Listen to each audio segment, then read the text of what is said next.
안녕하세요. 오늘도 사연 살롱을 찾아주셔서 감사합니다. 저는 결혼 12년 차가 된 여성입니다. 아무것도 모르고 해맑았던 20대의 신혼이 엊그제 같은데 벌써 시간이 이렇게 되었네요. 나이를 먹을수록 시간이 배속이 붙어 빨라진다던데 요즘 그걸 실감하고 있어요. 아직 마음은 마냥 어리기만 한 것 같은데 어디 가서 절대 어리다고 할 수 없는 나이가 되었네요. 결혼 생활 12년이라는 시간 동안 참 많이 울기도 하고 웃기도 많이 했습니다. 오늘 이렇게 사연을 쓰게 된 건 수많은 역경과 고난을 지나 이제서야 좀 결혼 생활이 편안해진 것 같아서였어요. 사실 정말 한참 힘들던 시기에는 어디다가 하소연하기가 싫더라고요. 제가 처한 상황을 인정하기도 받아들이기도 싫었고 누군가에게 제 치부를 드러내는 것 같아 꽁꽁 숨기고만 싶었던 것 같아요. 누군가에게 제 불만족스러운 결혼 생활에 대해 입 밖으로 꺼내는 순간 더는 버티기 힘들 것만 같은 기분이 들었거든요. 지금 생각해보면 그때 전 참 우울하고 힘들었던 것 같습니다. 제 결혼 생활이 우울했던 건 어찌 보면 당연하게도 시댁 때문이었어요.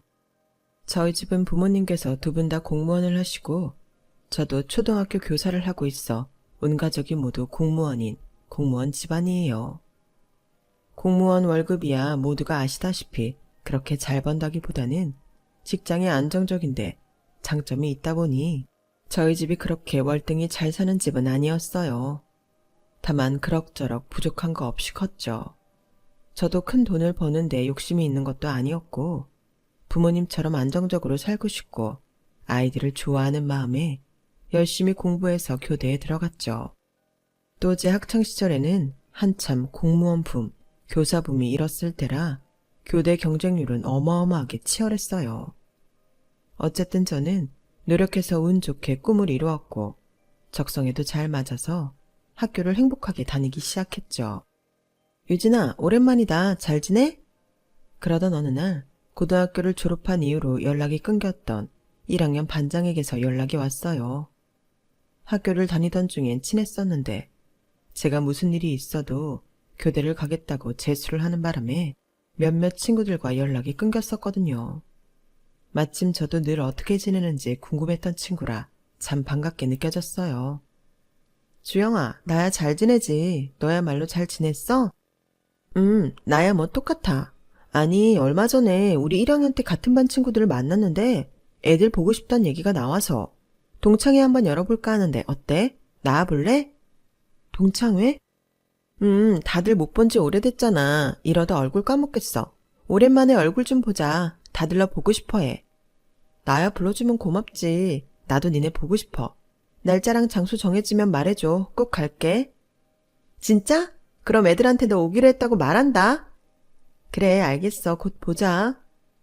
전화를 끊고 나니 마음이 무척 설레더라고요. 사실은 고등학교 1학년 때 짝사랑했던 친구가 있었거든요. 그 애가 나올지 말지는 모르겠지만 한 번씩 근황이 궁금하긴 했었어요. 키도 크고 공부도 잘했던 애였는데 순하고 착해서 여자애들한테 인기가 참 많았어요. 거의 3년 내내 짝사랑을 했는데 접점이 많이 없어 많이 친해지지조차 못했던 친구였죠. 1학년 때부터 의대 목표로 공부를 한다고 들었는데 졸업 이후로는 딱히 소식을 전해 듣지 못해서 궁금하더라고요. 그동안 못 만났던 다른 친구들도 만날 겸 내심 그 애가 나와주길 기대하며 반장의 연락을 기다렸죠. 그렇게 연락이 온 지 한 달쯤 후에 다시 반장한테 연락이 왔어요. 기존에 서로 연락하던 애들끼리 먼저 시간과 장소를 정했던 모양이었어요. 다행히 저도 시간이 나는 날이라 참석을 할 수 있었어요. 와, 유진이다. 소유진, 잘 지냈냐? 뭐하고 살아? 너 소식 아는 애가 별로 없어서 궁금해 죽는 줄 알았다, 야. 고등학교 친구들은 평생 간다더니 그 말이 정말이었나 봐요. 오랜만에 봤는데도 어색함 하나 없이 그저 반갑기만 한 친구들의 얼굴에 웃음이 절로 나더라고요. 반가워하는 친구를 뒤로하고 짧은 시간이었지만 긴 테이블에 앉아있는 많은 친구들을 빠르게 눈으로 훑었어요. 구석자리에 제가 좋아했던 희준이가 앉아있더라고요. 일부러 구석이 편한 척 자연스럽게 희준이가 있는 테이블로 가 자리를 잡았어요. 야, 너 오랜만에 와서는 왜 그렇게 끝에 앉아? 이쪽으로 와, 여기 가운데로. 다들 너 얼마나 궁금했는지 알아? 아이, 나 가운데 자리 불편해. 주목받는 것도 싫고. 얘기야 다 같이 하면 되지. 구석에 있을래. 가운데 자리로 오라는 친구들의 만류를 뿌리치고 희준이와 눈인사를 나눴어요. 다행히 희준이도 저를 반가워하는 눈치였어요. 혹여나 무관심해하거나 어색하면 어쩌나 걱정했는데 그의 입가에 걸린 옅은 미소 하나만으로 여기 용기 내서 앉길 잘했다는 생각이 들었어요. 오랜만이다 희준아. 어떻게 지냈어? 그러게 얼굴 보니까 반갑네. 나는 의대 입학해서 공부 중이라 아직 학생이야. 와, 결국 원하는 데 간 거야? 옛날부터 의대 가는 게 꿈이라고 했었잖아. 맞아, 기억하네. 당연하지. 네가 맨날 반에서 1등, 전교권 유지하고 그랬는데 어떻게 잊어? 아무튼 정말 대단하다. 너라면 해낼 줄 알았어. 그렇게 말해주니까 고맙네. 넌 교대 가고 싶어 하지 않았어? 당연하다는 듯 돌아오는 질문에 저는 잠깐 멈칫했어요. 희준이가 설마 제 장래 희망을 기억하고 있을 줄은 몰랐거든요. 희준이랑은 1학년 때만 같은 반이었고 2, 3학년 때는 문과 이과로 나뉘어져서 같은 반이 되지 못했거든요. 희준이야 워낙 전교권에서 노는 공부 잘하기로 유명한 애였으니 제가 기억하는 걸 이상하게 생각하지 않았겠지만 저는 평범한 애였기 때문에 희준이가 그걸 아직 기억하고 있다는 게 기분이 묘하더라고요. 맞아, 기억하네? 내가 말한 적이 있었나? 예전에 당연히 기억하지. 나 반에 친한 사람 별로 없었잖아. 사실은 저도 희준이랑 친하다고 생각해 본 적은 없었는데 희준이는 나름대로 저를 친하다고 생각했던 모양이었어요. 전혀 생각도 못했던 희준이의 생각을 들으니 가슴이 마구 뛰었어요. 반 친구들은 제게 몇 번 관심을 주다가 몇 시간이 지나니 결국 가운데 테이블에 앉은 친구들끼리 이야기를 나누게 됐어요. 저와 희준이 옆자리에 앉은 친구들은 흥이 많은 친구들이라 테이블을 비우고 이리저리 술을 마시러 다니느라 둘만 남은 시간이 많았죠. 그래서 이런저런 이야기들을 하게 됐어요. 첫사랑은 오랜 시간이 지나고 다시 만나면 환상이 깨지니 다시 만나지 말라는 말도 있는데 저는 환상이 깨지기는커녕 더 좋아지더라고요. 자기가 하고 싶었던 걸 이뤄내고 더 높은 목표를 향해 나아가는 모습도 멋있고 여전히 사근사근한 성격도 좋았어요. 어린 시절의 감수성을 다시 되찾는 느낌이더라고요. 너는 그럼 지금은 어디 쪽에 살아? 나는 우리 다녔던 학교 근처에 있는 스카이 상가 알지? 그쪽 아파트에 살아. 진짜? 나는 거기 길 건너편에 있는 오피스텔에 사는데. 뭐? 정말? 원래 고등학교 졸업하고 이사 갔었는데 나 지금 다니는 학교가 거기랑 더 가까워서 다시 이사 왔어. 본가 들어가니까 왔다 갔다 하면서 공부하기가 좀 힘들어서. 하긴 근데 너 진짜 멋있다. 의대라니. 그것도 완전 명문대 의대잖아. 어릴 때도 공부 잘하긴 했지만 그럼 공부하느라 평소에는 시간이 별로 없겠네. 그래도 뭐 가끔 이렇게 나와서 밥 먹고 할 정도는 돼. 의대에 다닌다는 건 정말 멋있고 동경할 만한 일이었지만 한편으로는 아쉬운 마음이 들었어요. 집도 가깝다는 걸 알게 되니 희준이랑 조금 더 친해지고 싶었는데 고등학교 때보다도 더 공부하느라 바쁜 애를 자꾸 불러내는 것도 민폐일 것 같아서 조심스럽더라고요. 그렇게 저희 사이에 할 말이 끊겨 침묵이 맴돌고 있는데 갑자기 희준이가 입을 열었어요. 내일 저녁에 뭐해? 저녁에? 뭐 없는데? 내일도 저녁 같이 먹을래? 그래도 돼? 안 될 거 없지. 너 바쁘잖아. 아까 공부 때문에 바쁘다고. 너랑 밥 먹을 시간은 있어. 희준이는 담백하게 다음 약속을 잡는데 얼굴이 터질 것 같았어요. 그 다음 날도 하루 종일 얼굴에 오른 열을 식히려고 물을 엄청나게 마셨죠. 그렇게 다음 날 저는 희준이를 만났고 얼마 안 가 저희는 연애를 시작하게 됐어요.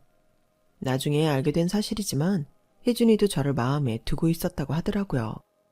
고등학생 때는 연애를 하면 공부에 방해된다는 생각에 쉽사리 다가가지 못하고 대학교에 입학하고 나서는 정신없이 시간이 흘러가서 잊고 있었는데 다시 저를 만나니 감회가 새로웠다고요. 희준이를 만나고 나서 저도 좋긴 좋았지만 사실상 저희가 알콩달콩 데이트를 즐길 수 있는 시간은 얼마 없었어요.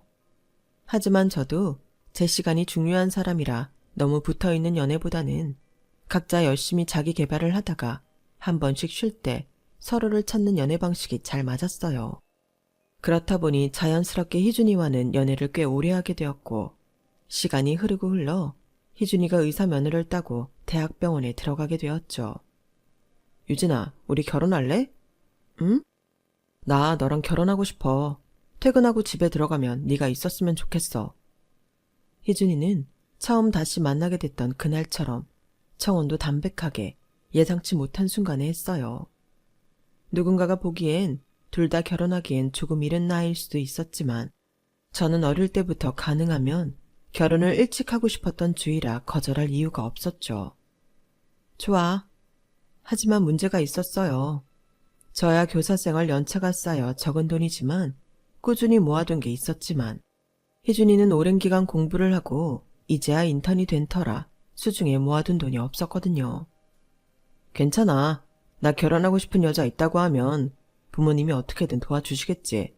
내가 곧 벌어서 갚으면 되고. 잠깐만, 그게 무슨 소리야? 부모님이 우리 만나는 거 모르셔? 아직 말을 안 했어. 뭐? 왜? 벌써 희준이와 만난 지도 3년이 다 되어가던 시점이었어요. 그런데 아직도 부모님께서 제 존재를 모른다니 믿어지지가 않았어요. 저희 집에서는 희준이를 예뻐라 하며 혼자 사는 희준이를 위해 엄마께서 갖가지 반찬을 싸보내기도 하고 희준이를 불러다 고기를 구워 먹인 적도 있었거든요. 저야 왠지 예비시댁이 될지도 모르는 남자친구 부모님과 결혼 전에 미리 만나는 게 내심 불편해서 그런 자리를 원한 적도 없었지만 제 존재를 아예 모르고 있다는 건 좀 다른 문제 같아서 살짝 충격을 받았어요. 제 반응을 본 희준이는 약간 곤란하다는 듯한 얼굴을 했어요. 엄마는 내가 연애를 하면 일에 방해가 된다고 생각할 수도 있으니까 굳이 신경 쓰이게 하기 싫어서 얘기 안 했어. 말 안 하는 편이 우리한테 더 편하기도 하고 결혼할 때 되면 말하려고 했어. 그래서 이제 말하려고 하는 거야. 희준이네 부모님, 특히 어머님은 예전부터 자식 교육열에 미친 극성엄마로 유명하긴 했어요. 희준이가 제게 학창시절 내내 아무런 관심을 표하지 못한 이유 중 하나가 어머니라고 했을 정도였으니까요. 머릿속으로 아예 이해가 되지 않는 건 아니었지만 아무리 그렇다고 해도 서운한 감정이 드는 건 어쩔 수 없었어요. 제가 속인 상한 걸 눈치챈 희준이가 저를 그날 내내 달래주어 겨우 속이 풀렸죠. 제 존재를 그렇게 청천벽력같이 갑자기 공개해야 한다는 게 제 입장에선 조금 부담이 됐어요. 옛날부터 희준이네 집은 어느 정도 잘 사는 걸로 유명했거든요. 저도 어디 가서 공무원 집안의 초등학교 교사라고 하면 부러움의 시선도 받곤 했었지만 잘 사는 집안의 의사인 희준이와 비교한다고 생각하니 조금 제 자신이 초라하게 느껴지더라고요. 제 스스로도 이렇게 느끼는데 어머님은 어떻게 생각할까 상상하니 숨이 막혔어요. 희준아, 우리 결혼 다시 생각해볼까? 아직 너무 이른 나이이기도 하고 요즘은 다 30대 넘어서 하는 게 이상하지도 않던데. 왜 그래? 나랑 결혼하기 싫어? 그건 아닌데 그냥 너희 어머니가 날 좋아하실까 싶어서. 사실 나도 그게 걱정이긴 해. 나한테 너만한 사람이 없는데 엄마가 만나보지도 않고 널 평가해버릴까 봐. 그럼 나도 너무 화날 것 같아서. 그래도 직접 만나보면 좋아하실 거야. 너 같은 사람을 누가 싫어하겠어? 우리 집에 이렇게 착하고 예쁜 며느리가 들어오는데 경사지. 그렇게 말해줘서 고마워. 그렇게 저는 결혼 계획 시작부터 엄청난 부담감을 안고 시작해야 했어요. 하지만 생각보다 희준이가 말을 잘해준 건지 부모님께 인사드리러 가기 전까지 딱히 이렇다 할 재난이 일어나진 않더라고요. 희준이의 집 쪽이 조용한 걸 보니 희준이가 어떻게든 부모님을 잘 설득을 한 건가 싶은 생각이 들더라고요.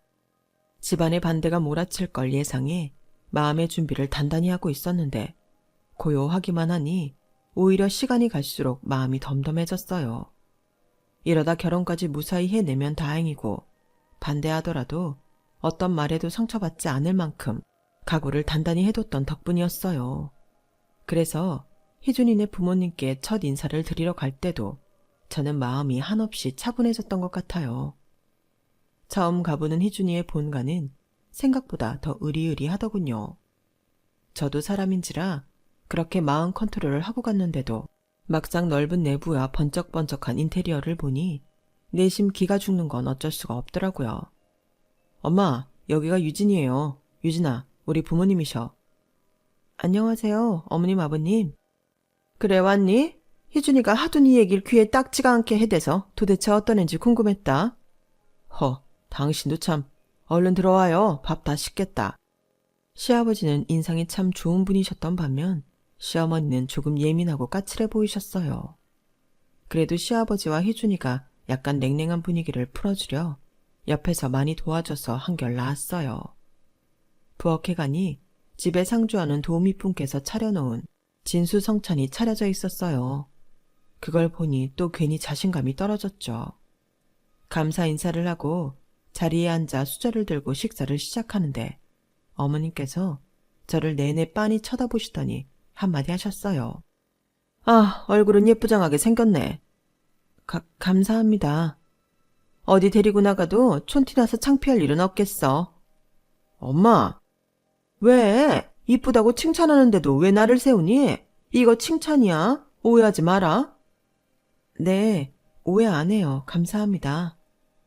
너도 알다시피 우리 집도 그럭저럭 괜찮게 사는 집안에 얘도 명색의 의사잖니. 다른 의사 아들 있는 집은 다 중소기업 회장 소녀 같은 좀 사는 집 딸들이거나 같은 의사, 법조계 사람인데 너는 그에 비하면 솔직히 조건이 많이 딸리는 건 맞잖니? 엄마, 그런 얘기는 안 하시기로 했잖아요. 넌 좀 가만히 있어. 차라리 툭 까놓고 말을 해야 속이 시원해서 그래. 그러니까 내가 하고 싶은 말은 희준이가 내 아들이라서가 아니라 객관적으로 사회적으로 봐도 희준이가 아까운 건 사실이란 뜻이야. 저도 알고 있습니다, 어머님. 그래도 내가 허락해주는 건 희준이가 네 얘기를 하도 좋게 해주고 널 너무 좋아해서야. 알겠니? 나도 내 아들이 저렇게 좋다는데 괜히 뜯어 말렸다가 하나뿐인 아들 잃고 싶은 생각은 없어.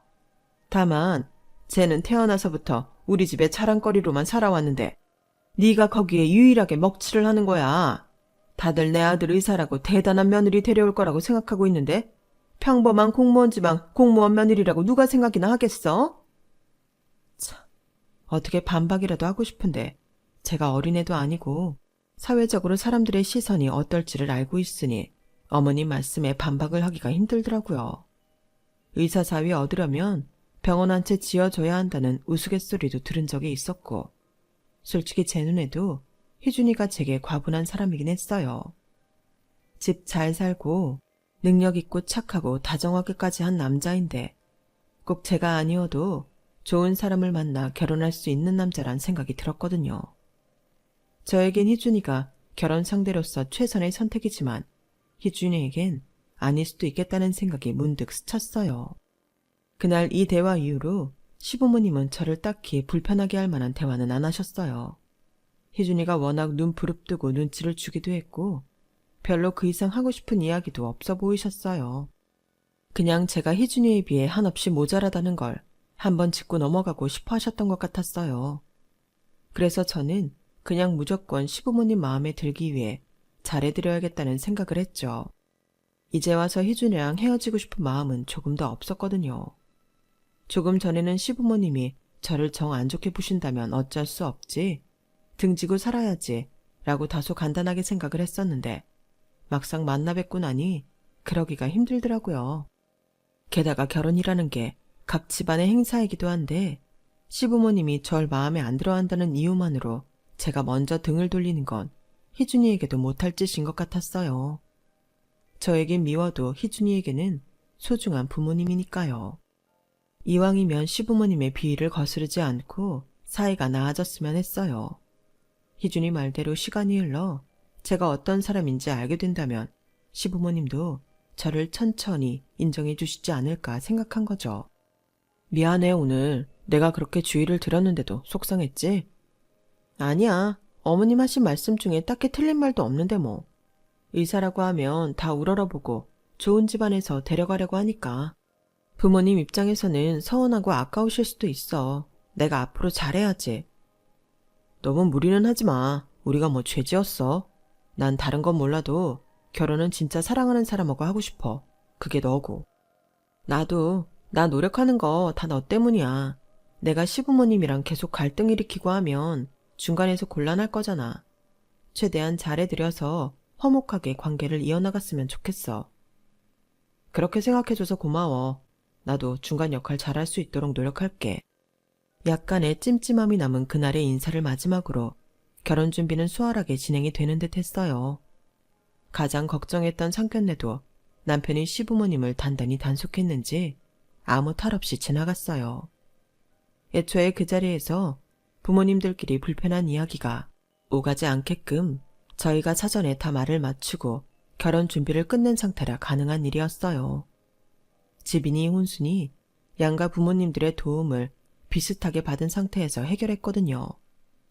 남편 쪽이 더 잘 산다고 더 내는 것도 없었고 저희 집도 의사사위 얻었다고 더 내는 것 없이 평화롭게 결혼이 진행되었어요. 그래서 이제 결혼하고 나서 방심을 했던 것 같아요. 신혼여행을 다녀와서 찾아뵙고 인사를 드렸을 때도 결혼 후 첫 명절도 모두 무난히 흘러갔거든요. 딱히 저를 살갑게 대해주시지도 냉랭하게 대하지도 않으셔서 그냥 적당히 거리를 두시려나 보다 싶었어요. 오히려 그렇게 대하시니 어떻게 다가가야 할지 감이 안 오더라고요. 저랑 있으면 미소는 짓기는 하시는데 입가에 미세하게 경련이 있는 게 묘하게 불편해 보이시더라고요.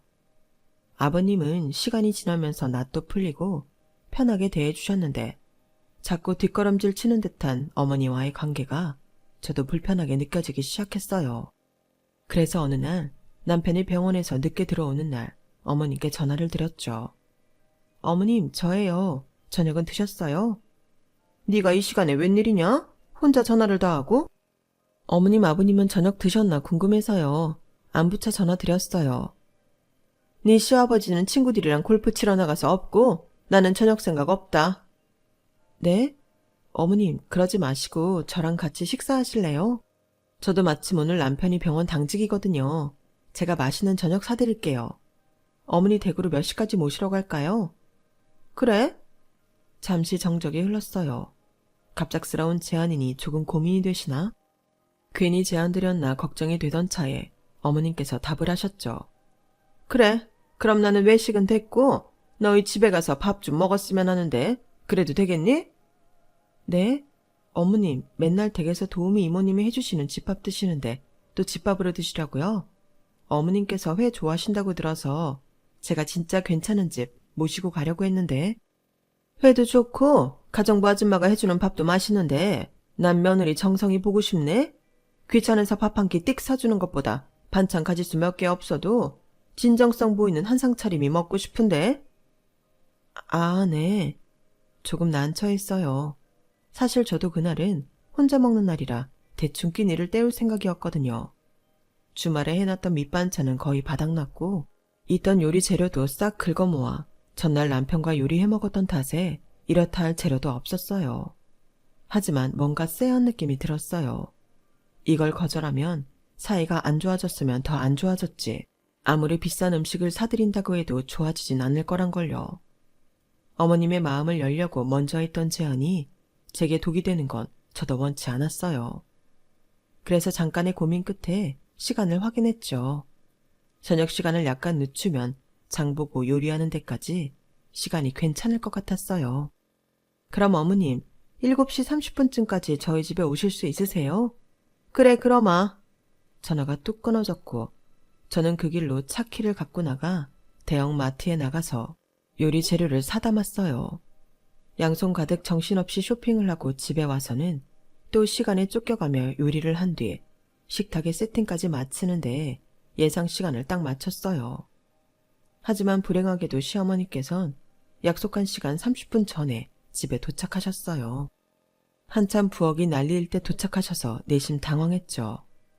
어머님, 빨리 오셨네요. 여유 있게 오는 게 낫잖니? 아니, 그런데 세상에 부엌꼴이 이게 뭐니? 아, 급하게 장봐와서 음식하느라 조금 어지럽혀졌어요. 신경 쓰지 마시고 잠깐 거실에 앉아 계세요. 제가 깨끗이 치우고 음식 다 되면 말씀드릴게요. 예, 너는 무슨 음식을 한 번도 안 해본 애처럼 원래 음식을 하는 중간중간에 치워가면서 해야 하는 거야. 안 그럼 잔뜩 쌓아놓고 다 먹고 치워야 해. 우리 집 가정부 아줌마도 아는 걸 넌 왜 모르니? 네? 솔직히 너무 당황스러웠어요. 시간이 촉박해서 그런 거라고 말씀을 드렸는데도 가정부 아줌마 운운하며 잔소리 하시는 게 이해 안 되는 와중에 못마땅한 얼굴로 혀를 차시던 어머님이 갑자기 냉장고 문을 확 열어젖혔어요. 세상에 이렇게 먹을 게 없어? 너 무슨 혼자 자취하니? 미리 많이 사뒀다가 음식물 쓰레기 나오는 게 신경 쓰여서 보통은 하루 전이나 당일에 식재료를 사다 놓다 보니까 그래도 냉장고 안이 어지러운 것보다 낫지 않으세요? 저도 모르게 주눅이 들더라고요. 항상 냉장고가 꽉꽉 채워져 있어 봤자 둘 다 일을 하다 보니 밖에서 끼니를 때울 때도 많아서 나중엔 유통기한이 지나 버리게 되는 음식들이 많더라고요. 그러다 보니 냉장고 안이 텅텅 비어 보일 순 있는데 어머님이 저에게 말도 없이 냉장고를 한 칸 한 칸 열어보니 얼굴이 헛헛하게 달아오르더라고요. 마치 저희 집에 음식을 얻어먹으러 온 게 아니라 저희 집 살림을 잘하고 있나 검사하러 온 것 같은 느낌이었어요. 낫긴 뭐가 나? 주부가 냉장고에 먹을 음식 정도는 꼬박꼬박 채워놔야지. 설마 귀한 아들 데려다가 음식하기 귀찮다고 굶기는 건 아니지? 어머니, 저 주부이기만 한 건 아니에요. 저도 엄연히 직장이 있고 남편이랑 전 서로 굶긴 적 한 번도 없어요. 같이 있으면 꼭 식사 함께 하니까 괜한 걱정 마시고 잠깐 앉아 계세요. 한 번 더 앉아 계시라고 권했는데도 어머님은 부엌에서 두 발이 붙어버린 듯 계속 서서 절 지켜보고 계셨어요. 이러다 음식이 안 끝나겠다 싶어 포기하고 음식을 하는데 어깨너머로 제가 무슨 행동을 하든 하는 족족 잔소리가 날아왔어요. 부침개는 그렇게 뒤집으면 맛없다느니 간을 왜 이렇게 싱겁게 안 하는 둥 조미료는 뭘 써야 맛있다. 중간중간 치워가며 하라니까 왜 안 치우냐 등등. 어머님이 오신 시점부터 요리가 끝나는 데까지 30분밖에 안 걸렸는데 3시간은 지난 것처럼 땀이 나더라고요. 어머님께 식사를 차려드리고 저는 또 한 소리 들을까봐 어머님 식사하는 동안 설거지와 뒷정리를 1차로 했어요. 저도 배가 고파 죽겠는데 빈마루로라도 와서 같이 먹자는 한 말씀을 안 하시더라고요. 그게 또 서운했는데 같이 겸상 안 하길 잘한 것 같기도 했어요. 어머님이 또 드시면서 엄청나게 불평을 쏟아내셨거든요. 예, 김치는 네가 담근 거니? 네. 너 한국인이면 김치가 맛없기 힘든 거 모르지? 내 살다 이렇게 밍밍한 김치 처음 먹어본다. 우리 아들은 여태 이런 걸 먹고 산 거야? 다음번에 내가 김치 맛있게 하는 법 알려줄 테니까 희준이 당직일 때 한번 와라. 예전에 희준이한테 듣기로는 어머님께서 요리를 굉장히 잘한다고 들었어요. 그래서 식사 준비해 주시는 이모님 구하는데도 엄청 까다롭게 구셔서 힘들었다고요. 저도 요리를 즐기지 않는 편은 아니라서 나름대로 그럭저럭 만들 줄은 알았는데 어머님 말씀대로 실력이 뛰어난 건 아니라서 짜증은 났지만 이런 기회에 배워둬서 나쁠 건 없겠다는 생각이 들기도 하더라고요. 네, 배우러 한번 갈게요, 어머님. 어머님이 다 드시고 나서야 저는 숟가락을 겨우 들 수 있었어요. 어머님은 먹은 접시도 그대로 두고는 시간이 늦었다며 휙 가버리셨어요. 어머님 배웅해드리고 먹던 밥숟가락을 다시 쥐는데 제 처지가 어이가 없더라고요. 괜히 전화해서 이 고생을 사소한 느낌이 들어서 자책이 들었어요. 한편으로는 어머님이 제 노력을 알아주지 않을까 싶은 마음도 들더라고요. 잔소리는 끊임없이 쏟아내긴 하셨지만 그렇게 싫은 내색도 아니셨거든요. 못마땅한 며느리의 노력에 대한 표현이겠거니 싶어서 너무 서운하게 생각하지 않기로 했어요. 서운해하면 저만 손해기도 하고 제 얘기를 전해들은 남편도 무척 좋아했거든요. 여보, 정말이야? 어떡해, 너무 잘했어. 엄마랑 당신이랑 잘 지내면 더 바랄 게 없지. 엄마도 괜히 틱틱대시는 거야. 원래 좀 까칠하시잖아. 그래? 음식을 너무 맛없게 해드린 건가 싶어서 마음에 걸렸는데. 아니야. 엄마는 원래 웬만한 맛집 가도 그러셔서. 신경 쓰지 마. 입맛이 까다로우셔서 입맛으로는 원래 만족시키기가 어렵다니까. 안 그래도 어머님이 김치 맛있게 하는 법 알려주신다는데 한번 가봐야 할까 싶어. 그래? 와, 우리 엄마 김치 진짜 맛있는데. 내가 맨날 알려달라 해도 엄마 비결이라면서 안 알려주셨는데 잘됐다. 당신이 배우고 와서 나도 좀 알려줘. 우리 엄마 김치 있으면 겨울 내내 그걸로 요리해 먹고 살 수 있어. 그 정도야? 알겠어. 시간 날 때 한번 배우러 다녀올게. 그렇게 자주 교류하다 보면 금방 친해질 거야. 노력해줘서 고마워, 여보. 한없이 좋아하는 남편을 보며 노력하길 잘했다는 생각이 들었어요. 시어머님이 불편한 것과는 별개로 결혼 후 남편과는 점점 사이가 애틋해지는 것 같았거든요. 잘해주던 남편이 결혼 후에 돌변한다던 어떤 여자들의 후기와는 달리 저희 남편은 여전히 바쁘긴 해도 쉬는 시간을 쪼개서라도 제게 신경을 많이 써주고 다정한 태도를 유지했어요. 그런 남편이었기에 제가 더 노력할 수 있었던 것 같아요. 이왕이면 어머님과 빨리 친해져서 남편을 더 기쁘게 해주고 싶다는 생각이 들었죠.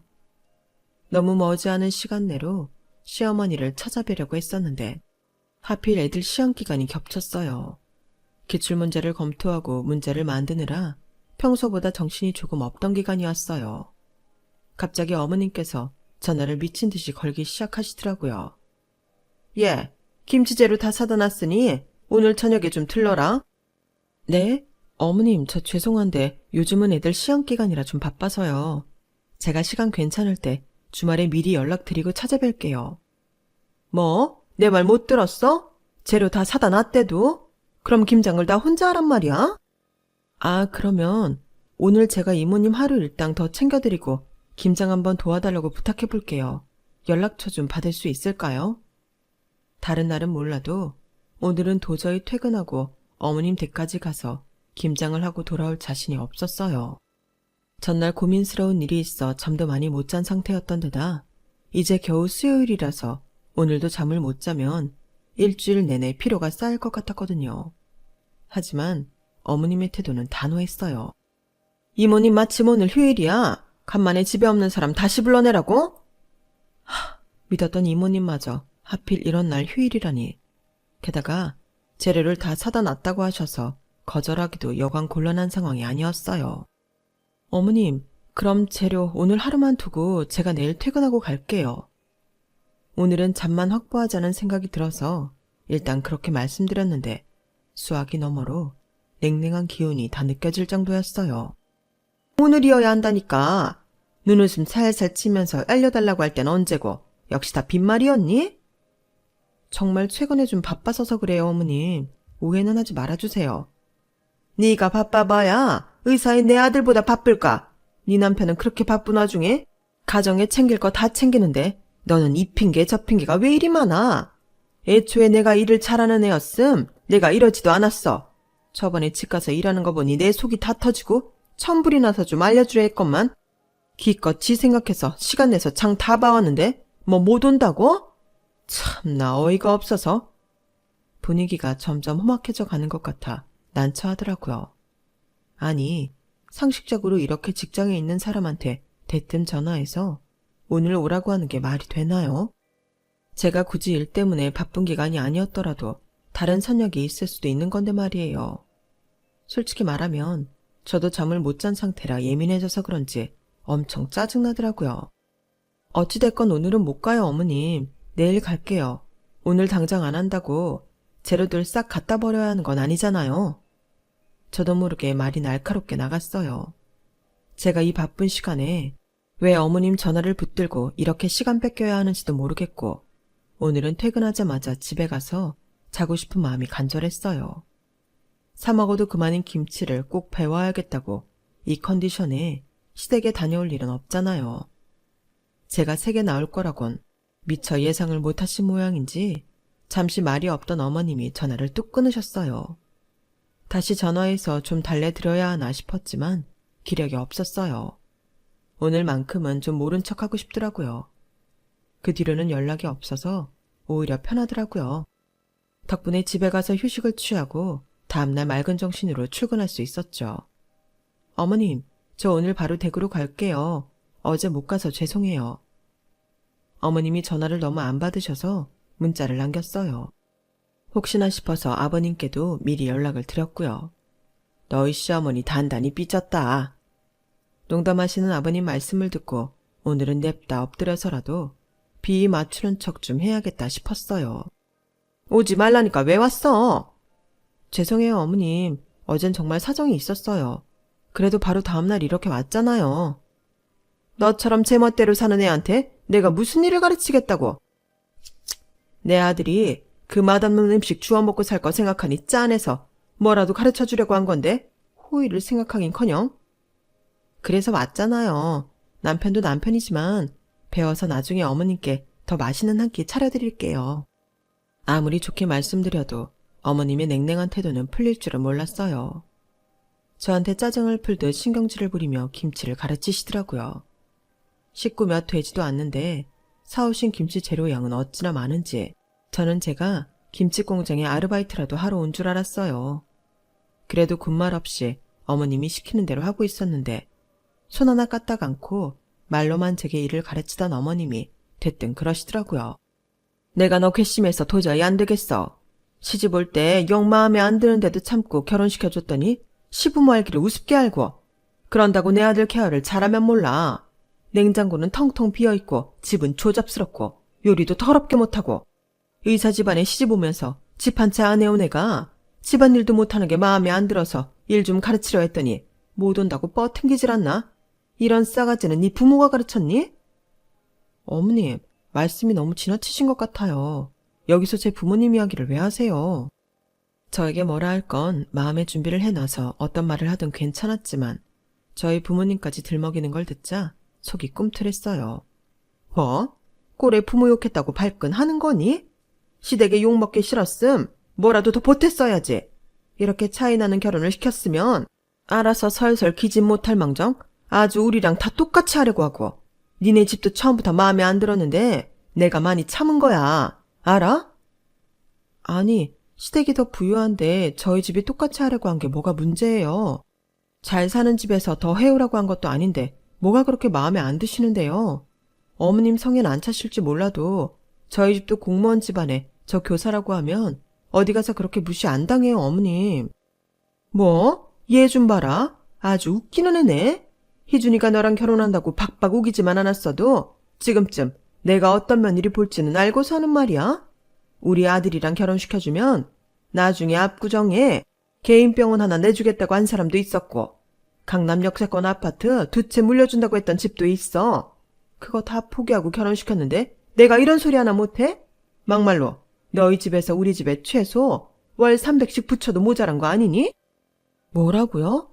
너도 양심이란 게 있음 생각을 좀 해봐라. 네가 평생 우리한테 300씩 붙여봐야 압구정에 개인병원을 차릴 수 있겠니? 강남 아파트를 지어줄 수 있겠니? 그러니 그 정도는 줘야 우리가 아들 장가 잘 보냈네 만족을 할 거 아니야. 그리고 집을 못 해오면 시댁에 차라도 한 대 뽑아줘야지. 내가 너 말고 다른 집 애들 며느리를 받았으면 이미 다 받고도 남았을 텐데 왜 너 같은 걸 며느리를 받아서는? 어머님 차 있으시잖아요. 멀쩡한 차 냅두고 또 차가 필요하세요? 나 말고 너희 시아버지나 벤츠로 한 대 뽑아드려라. 고다버님 생신인 건 알고 있지? 저희 아버지 생신에도 벤츠는 못 뽑아드려요. 그렇게 돈돈거리실 거면 그냥 끝까지 결혼 반대하시지 왜 기껏 결혼시켜놓고 이러세요.